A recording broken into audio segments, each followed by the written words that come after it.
बजा के खनकावत कंगना, अबे ओ गोरी अबे मोर अंगना। तोर आए के आस में सजाए हम ये पल, अबे ओ गोरी अबे मोर अंगना।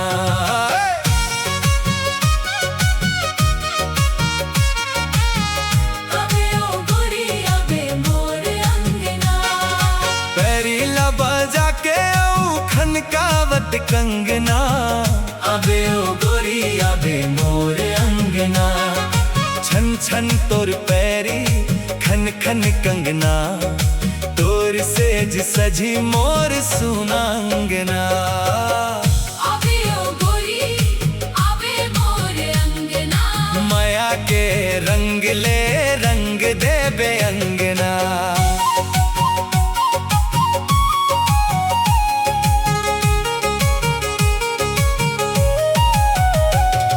हवा के झोंका संग तोर चुनरी लहराए, भीगे भीगे तोर केश के घटा, गाल ऊपर आके ठहराए।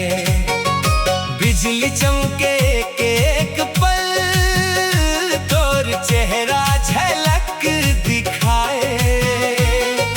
बादर गरजे दूर गगन मां, मोर जियरा सुर मिलाए। तै कान में झुमका डोला थस, हवा संग ताल मिला के। मोर सुने सुर जाग उठते, तोर कदम के चाल पाके।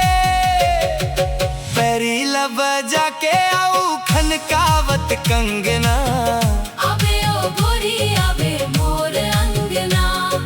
छन छन तोर पैरी खन खन कंगना, तोर लेच सजी मोर सुना अंगना।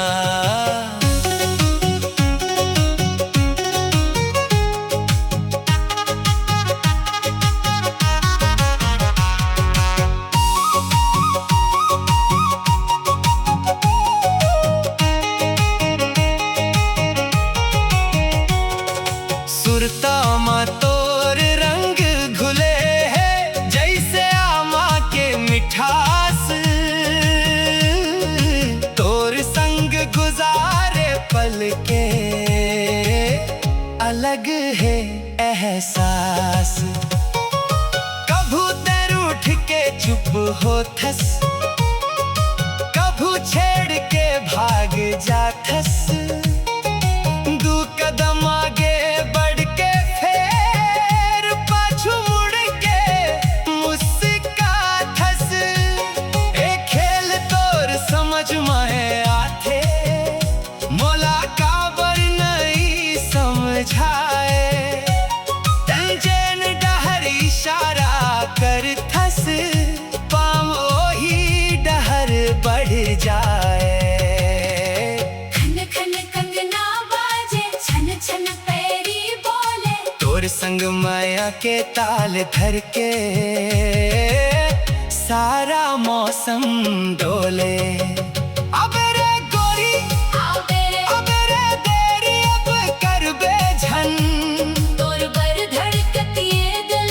सुन ले एक बेर मन। लाल किनारी वाली साड़ी तोर ऊपर खूब सजथे, काजर के एक धार मगोरी नजरिया अटक जाथे। केस में गजरा के खुशबू हवा मधीरे घुलथे। तोर माथे के छोटी बिंदिया अपन किस्सा खुद सुनाथे। झुमका जब धीरे डोले, सुर में सुर मिल जाथे।